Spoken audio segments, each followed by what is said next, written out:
Before we dive into one of the most audacious, rhythm-driven operations in intelligence history, do us a favor. Hit that subscribe button and turn on the notification bell. You are not going to want to miss the deep dives we do into the archives of shadow warfare, exposing the operations that governments pray remain buried in the dust of history. If you appreciate the tradecraft, leave a like. Now let's go back to 1974. The concept of a victory parade in the Middle East is often a matter of perspective. In the spring of 1974, Damascus was preparing for a spectacle that was intended to project strength, stability, and defiance.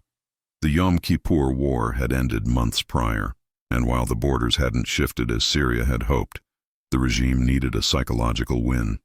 They needed to show the populace and the world that their military was intact, potent, and evolving. For the analysts sitting in the windowless, fluorescent-lit offices of Tel Aviv, the upcoming parade was not just a propaganda event. It was an intelligence black hole. Reports had been trickling in from assets in Europe and the Eastern Bloc about a new delivery from the Soviet Union.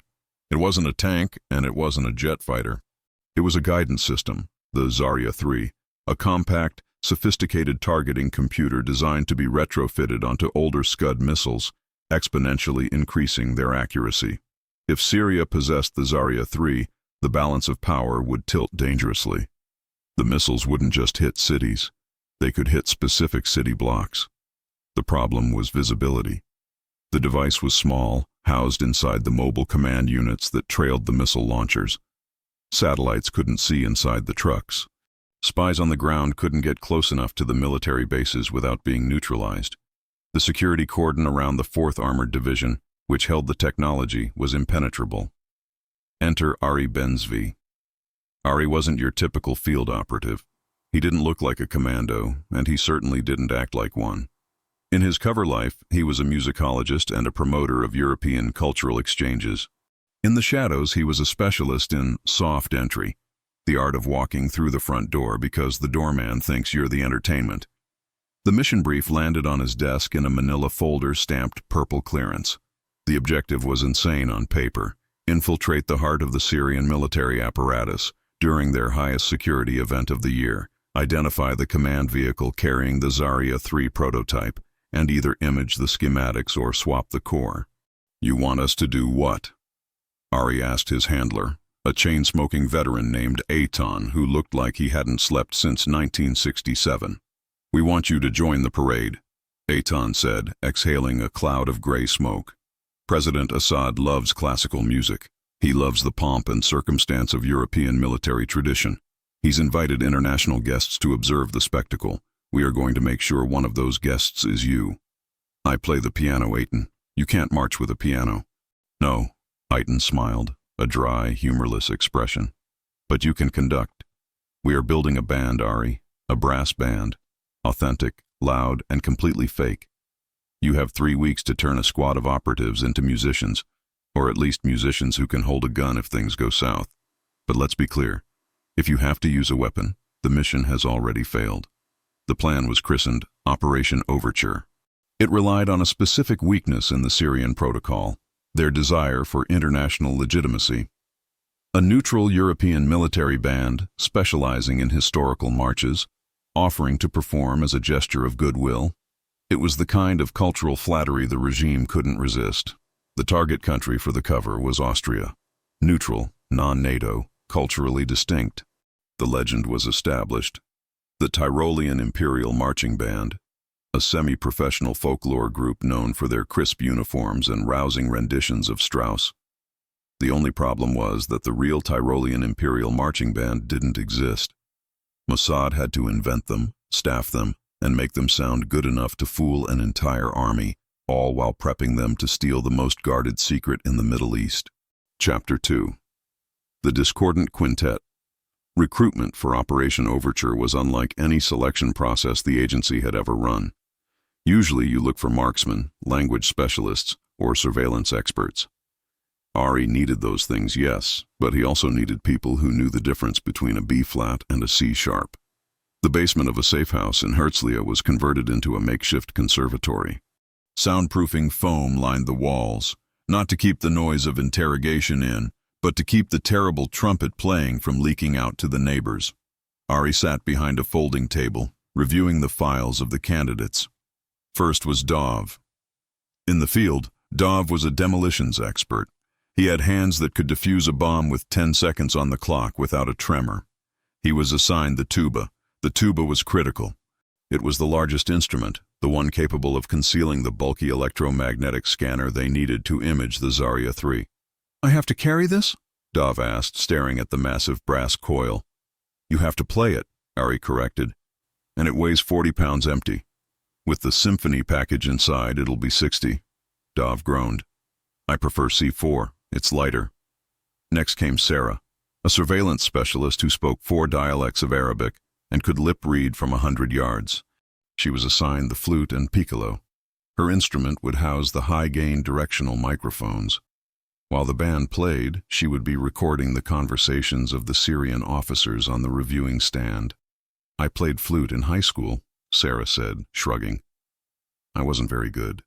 "You don't have to be the Berlin Philharmonic," Ari said. "You just have to be loud enough to mask the static." Then there was Yossi, a heavy-set, jovial man who was actually one of the most lethal hand-to-hand combatants in the unit. He was given the bass drum.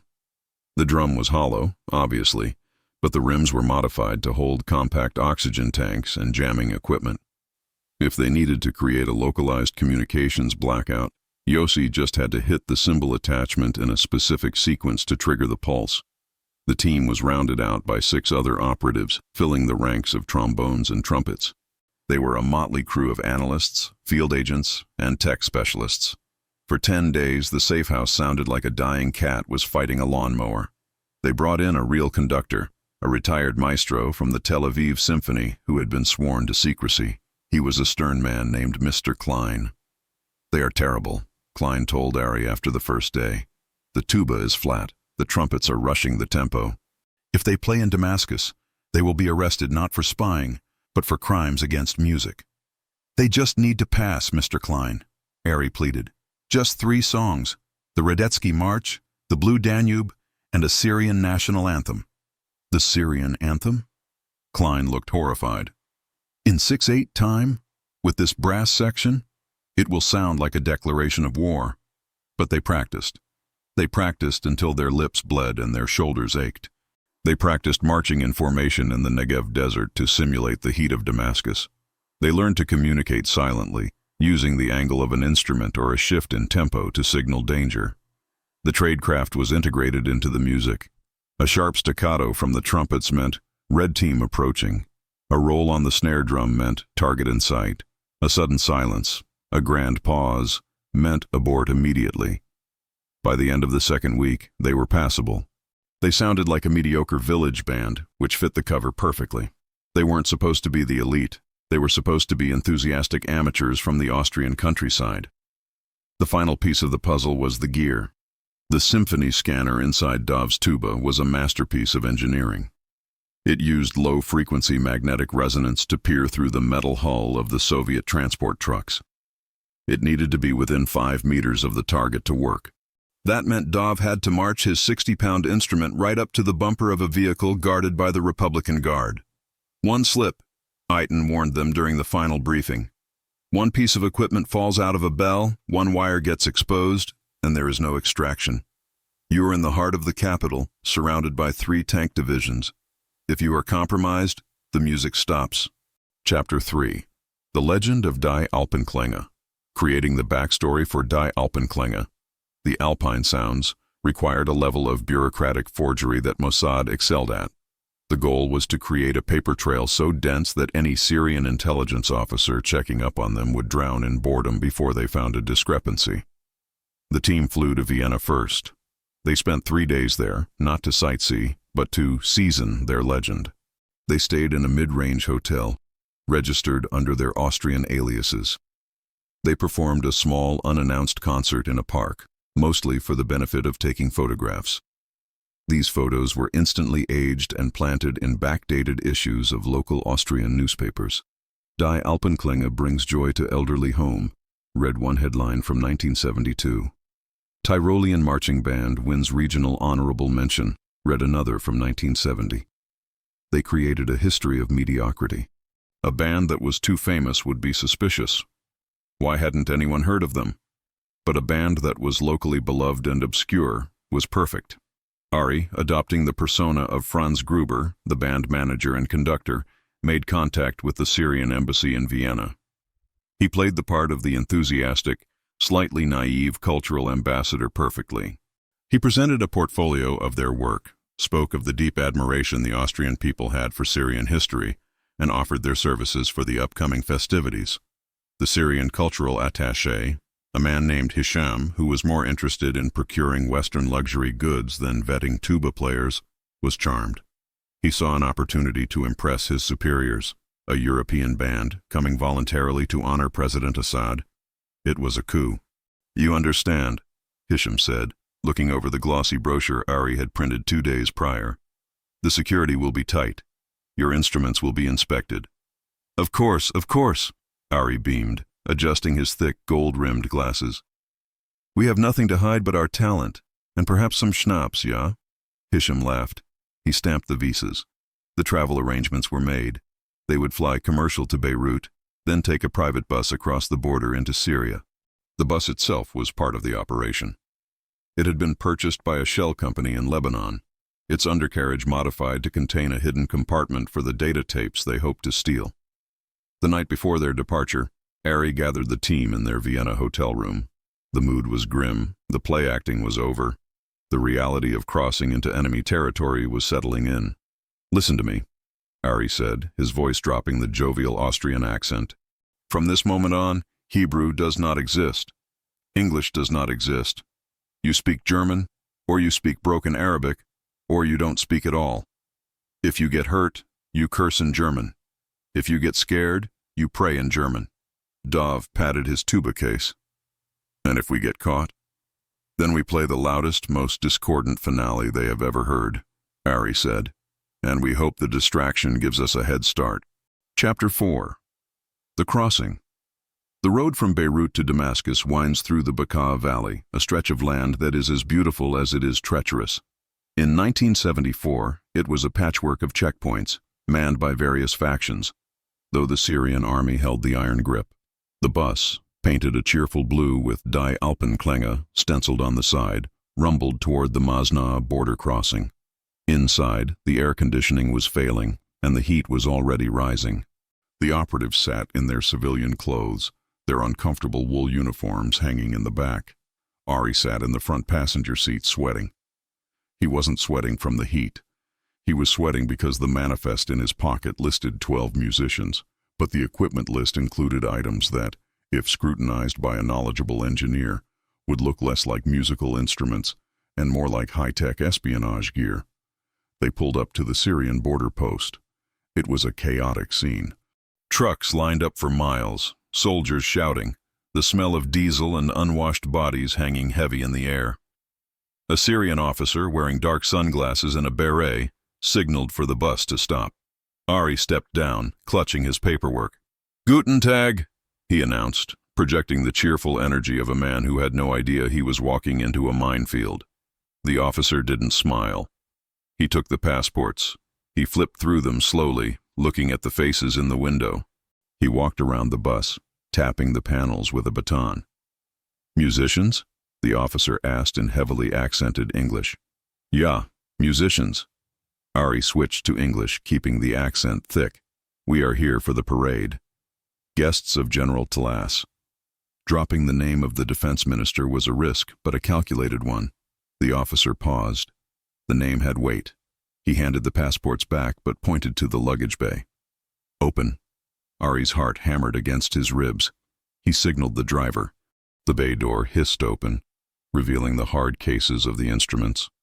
"Open them," the officer commanded. Dov stepped out, wiping his brow. He unlocked the massive case of the tuba. The brass gleamed in the sunlight. The officer stared at it. It looked like a tuba. It smelled like brass oil. He didn't know that the inner lining was lead-shielded or that the valve pistons were actually high-capacity capacitors. The officer reached out and pressed a valve. It moved smoothly. Clack, clack. He moved to the next case. The bass drum. Yossi opened it. The officer tapped the skin. Boom, boom. Then the officer pointed to a smaller case in the corner. It was the repair kit, the one containing the screwdrivers, valve oil, and, buried at the bottom, the decryptor unit needed to bypass the Syria 3's digital lock. "What is this?" the officer asked. "Tools," Ari said quickly. "For repair. Instruments break. We fix." The officer picked up a bottle of valve oil. He unscrewed it and sniffed. It smelled innocent. He picked up a screwdriver. He poked around the bottom of the case. His fingers brushed against the false bottom. Ari froze. If he lifted the foam... "Franz!" one of the trumpeters yelled from the bus window. "I need the bathroom. It is an emergency." The officer looked up, distracted by the shouting Austrian. He frowned, dropped the screwdriver back into the case, and waved his hand dismissively. "Go, go." The general does not like to wait. Ari suppressed the urge to collapse. He bowed, smiled, and climbed back onto the bus. As they rolled past the barrier and into Syria, the silence on the bus was deafening. "That was too close," Dov whispered. "We're in," Ari said, staring at the road ahead. Now the real performance begins. Chapter 5. Mossad Square. Damascus was a city on edge. As the bus navigated the traffic circles and crowded avenues, the team could see the preparations for the parade. Flags hung from every lamppost. Portraits of President Assad watched from every building facade. But more importantly, there were soldiers everywhere. Tanks were parked on side streets. Anti-aircraft batteries were positioned on rooftops. They were billeted in a hotel near Mossad Square, the heart of the parade route. It was a strategic stroke of luck, or perhaps the result of Hisham wanting to keep his guests close. From their third-floor windows, they had a direct line of sight to the assembly area. "Look at that," Sarah said, peering through a pair of binoculars that she had assembled from parts hidden in her flute case. Below, the square was being transformed into a fortress. Grandstands were being erected. Barricades were being placed. And in the center, a cordon of Republican guards was establishing a secure zone for the VIP vehicles. "That's where the transport will be," Ari said, looking over her shoulder. "The Syria 3 won't be exposed until the last minute. They'll keep it in a canvas-covered truck in the staging area until the procession starts." The plan was complex. The parade formation had the cultural guests marching in Block 3, sandwiched between a unit of paratroopers and a mechanized infantry division. The logistics manifest Ari had acquired, via a bribe to a hotel concierge, showed that the experimental missile unit would be in Block 4, directly behind them. "We're right in front of it," Dov said, studying the hand-drawn map on the hotel bed. "When we form up in the staging area, we'll be standing next to them for at least 30 minutes before the march begins." 30 minutes, Ari nodded. "To scan a device through a lead-lined truck wall, while surrounded by 2,000 soldiers." "I can do it," Dov said, though he looked pale. "But I need cover. The scanner hums. It makes a vibration. If a soldier is leaning against the truck, he'll feel it." "That's where the music comes in," Ari said. "We don't wait for the parade to start playing. We do a warm-up. We play loud. We create a wall of sound. Yossi, you hit that bass drum like it owes you money. The vibration of the drum will mask the vibration of the scanner." That evening, they were summoned to a rehearsal at the square. It was a surreal experience. The sun was setting, casting long shadows over the city. The Austrian folklore band marched onto the asphalt, wearing their lederhosen and feathered caps, looking utterly ridiculous amidst the olive-drab seriousness of the Syrian army. But the Syrians loved it. Soldiers laughed and clapped as the band played a jaunty polka. Even the stern officers cracked smiles. It was exactly the disarming effect Ari had hoped for. They were viewed as harmless clowns, not threats. During the rehearsal, Ari paced the perimeter, acting the part of the perfectionist conductor. But his eyes were scanning the security. He counted the guards. He noted the shift changes. He saw the snipers on the roofs. And then he saw it. A heavy six-wheeled truck, covered in a thick tarpaulin, parked separately from the other vehicles. It was guarded by 4 men in burgundy berets, Assad's personal security detail. Target identified. Ari muttered to himself, adjusting his baton. Block 4, Vehicle Alpha. Chapter 6. The General's Toast. The night before the parade, the Syrian Ministry of Defense held a reception for the international delegations. It was held in a lavish ballroom in the officers' club. Crystal chandeliers, tables laden with food, and a sea of uniforms. Ari and Sarah attended as the representatives of the band. This was the social engineering phase of the mission. They needed to ensure that their placement in the parade remained fixed. In these types of events, schedules were fluid. A whim of a general could move them to the back of the line, far away from the target. Ari worked the room with the grace of a seasoned diplomat. He complimented the colonels on their medals. He discussed the beauty of Damascus with the wives. He drank the overly sweet apricot juice and pretended it was the finest wine. Sarah, meanwhile, was working a different angle. She had cornered a young aide-de-camp to General Class. She played the role of the fascinated tourist, asking innocent questions about the procession. "It must be so difficult to organize all these vehicles," she said, fluttering her eyelashes. "I hope we don't get in the way of the big tanks. We are just simple musicians." "Oh, do not worry," the aide bragged, eager to impress the blonde European. "The heavy weaponry is at the rear. You are near the special display, the technological achievements." "Special display?" Sarah asked. "Yes, the new guidance units. Very hush-hush." He lowered his voice. "But you will be safe. The trucks are slow." So the placement was confirmed. But then a shadow fell over the conversation. A man in a plain gray suit approached. He didn't have a uniform, but he radiated more power than the generals. This was General Kadam, head of Air Force Intelligence. "You are the Austrian," Kadam said to Ari. It wasn't a question. "Franz Gruber, at your service," Ari said, extending a hand. Kadam didn't take it. "I spent time in Vienna," Kadam said, his eyes drilling into Ari. "I studied engineering there in the 60s. I never heard of Die Alpenklänge." Ari's pulse spiked. This was the red paint moment. "Ah, we are from the countryside, General. Tyrol. We are very provincial. We do not play the grand opera houses. We play the village festivals." Kadam stared at him for a long, agonizing moment. "Provincial," he repeated. "And yet, you travel all the way to Damascus." "Music knows no borders, General," Ari said, keeping his smile plastered on. "And we were invited. It is an honor to witness your victory." Kadam finally smirked, a cold, predatory expression. "See that you play well, Mr. Gruber. We do not like wrong notes in Syria." He walked away. Ari let out a breath he didn't know he was holding. They were being watched. Kadam was suspicious. The margin for error just vanished. Chapter 7. The Shuffle. The morning of the parade dawned hot and dusty. The city woke up to the sound of fighter jets screaming overhead in low passes. The streets around Mossad Square were packed with tens of thousands of spectators. The team assembled in the hotel lobby, dressed in their heavy wool uniforms. Dov looked like he was going to pass out. "Hydrate," Ari ordered. "I don't want you fainting before you get the data." They boarded the bus and were escorted to the staging area. It was a kaleidoscope of military power. T-62 tanks revved their engines, spewing black smoke. Rows of soldiers stood at attention, bayonets gleaming. The band disembarked and formed up. But as they marched toward their assigned spot in Block 3, a military policeman stopped them. "Change of plan," the MP shouted over the noise of the tanks. "Block 3 is full. You move to Block 5. Block 5. That was behind the missile trucks.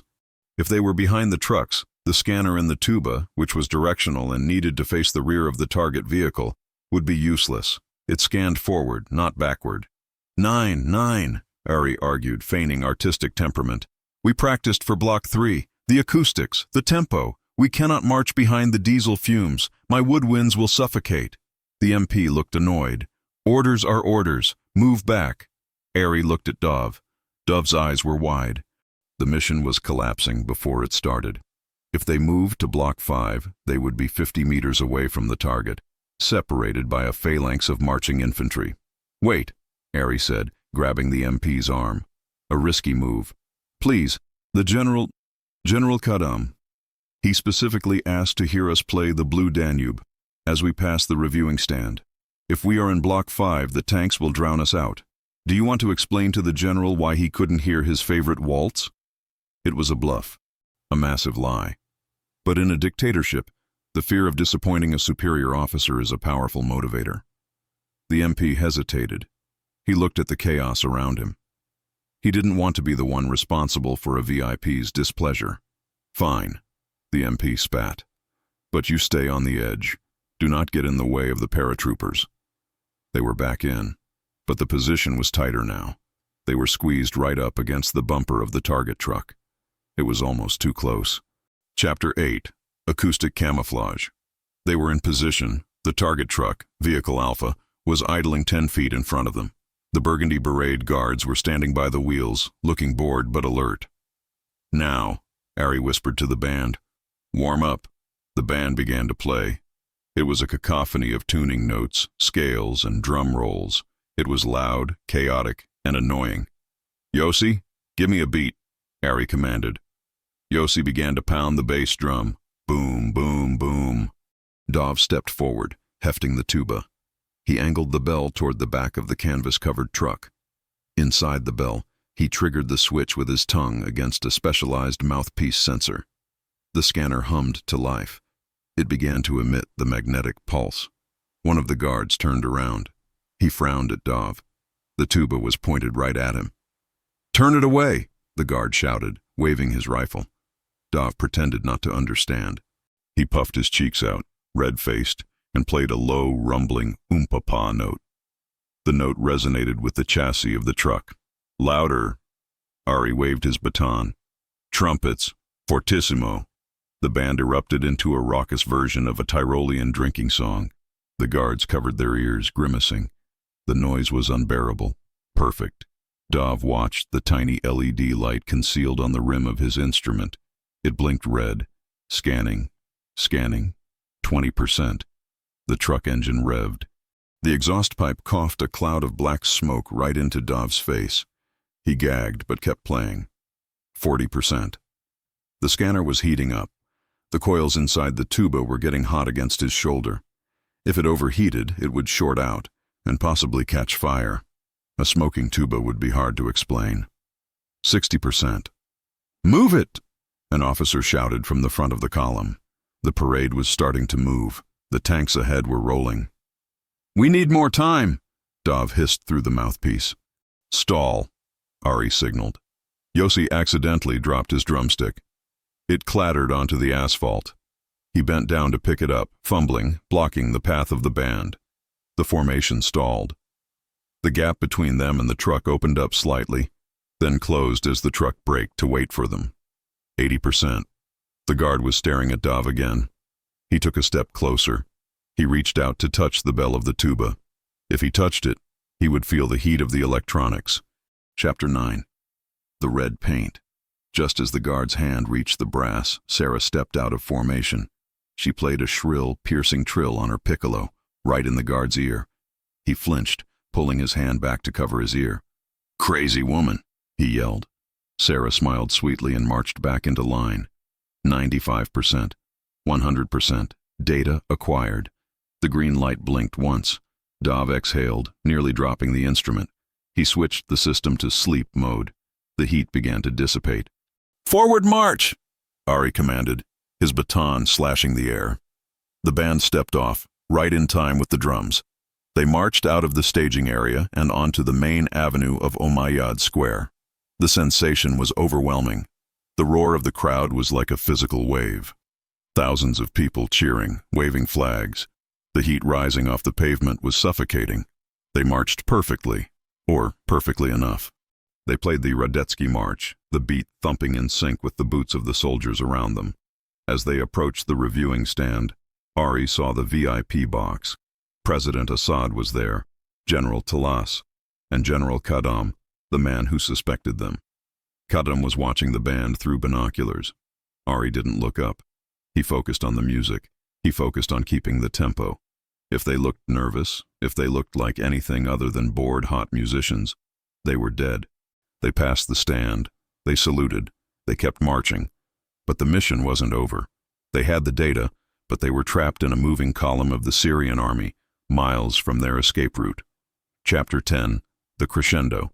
The parade route was 5 kilometers long. It ended at a large dispersal area near the university. The plan was to melt away at the dispersal point, get back to the bus, and head for the airport immediately. But as they neared the end of the route, the convoy stopped. A tank in Block 2 had thrown a track. The entire parade ground to a halt. They were stuck in the middle of the street, surrounded by crowds pressing against the barricades. "We can't stay here," Dov whispered. "The scanner, the cooling unit failed. It's getting hot again." Without the airflow of movement, the electronics inside the tuba were baking. If the batteries ruptured, they would leak acid or catch fire. "We need to vent it," Dov said. "Vent it? How?" Ari asked. "I need to open the valve release, but it makes a noise, like a hiss of steam." Ari looked around. The crowd was chanting. The tanks were idling. "Do it during the anthem," Ari said. They weren't scheduled to play the anthem again, but Ari raised his baton. Syrian national anthem. Now. The band looked at him like he was crazy, but they followed his lead. They launched into the anthem. It was loud, brassy, and patriotic. The crowd loved it. They cheered louder. On the high note of the crescendo, Dov opened the emergency vent on the tuba. A jet of hot, pressurized gas hissed out of the bottom of the instrument. Asas. It sounded like a steam pipe bursting. But the crash of Yossi's cymbals and the roar of the crowd masked it.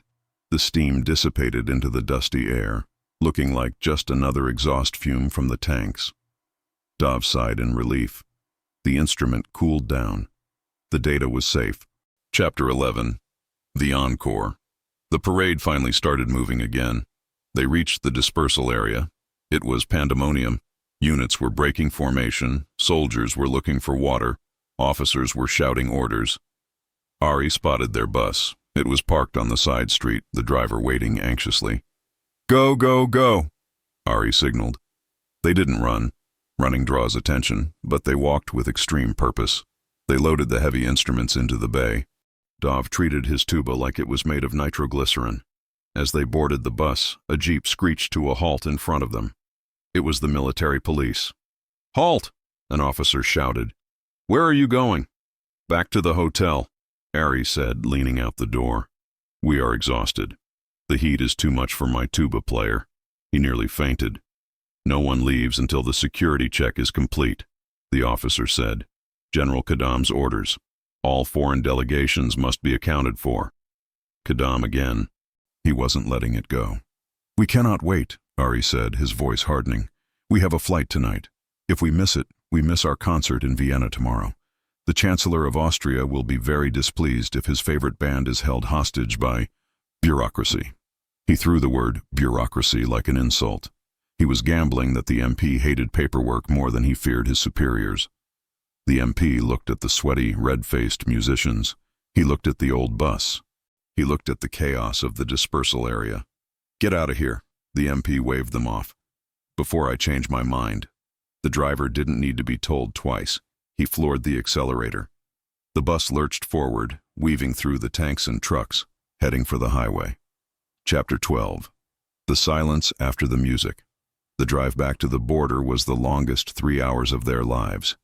Every checkpoint felt like a trap. Every siren made them flinch. But the cultural guests' credentials held up. The guards at the exit border were tired, bored, and less scrutinizing than the ones at the entry. As they crossed into Lebanon, the sun was setting. The sky was a bruised purple. Only when they were 10 miles inside Lebanese territory did Ari allow himself to relax. He looked back at the team. They were slumped in their seats, uniforms unbuttoned, exhausted. Dov was cradling the tuba case on his lap. "Is it good?" Ari asked. Dov opened the case. He carefully removed the false bottom and plugged a small monitor into the recording unit. A series of green lines scrolled across the screen. Schematics, frequencies, the complete electronic signature of the Syria 3 guidance system. "It's all here," Dov said, a tired smile spreading across his face. Every circuit. They hadn't just stolen a look at the device. They had stolen its soul. With this data, Israeli countermeasures could be calibrated to jam the Syria 3 before the missiles even left the launch pad. The threat was neutralized without a single shot being fired. Ari looked out the window at the darkening mountains. "Operation Overture is closed," he said softly. Back in Tel Aviv, the debriefing was short. The data was handed over to the research division. The brass instruments were returned to the prop department. The Tyrolean Imperial Marching Band ceased to exist as quickly as it had been born. In the years that followed, the Zarya 3 system proved to be a colossal failure for the Syrian military. The missiles missed their targets, veering off course or detonating harmlessly in the desert. Syrian engineers blamed Soviet manufacturing. The Soviets blamed Syrian incompetence. Neither of them ever suspected that the failure began on a hot afternoon in Damascus, orchestrated by a tuba player who was just trying to keep his instrument from overheating. That is the sound of shadow warfare. Sometimes it's a silenced pistol. Sometimes it's a computer virus. And sometimes, just sometimes, it's a polka played in the key of espionage. Thanks for reading. If you enjoyed this story of high-stakes deception, don't forget to subscribe. We have plenty more files to open. Stay tuned.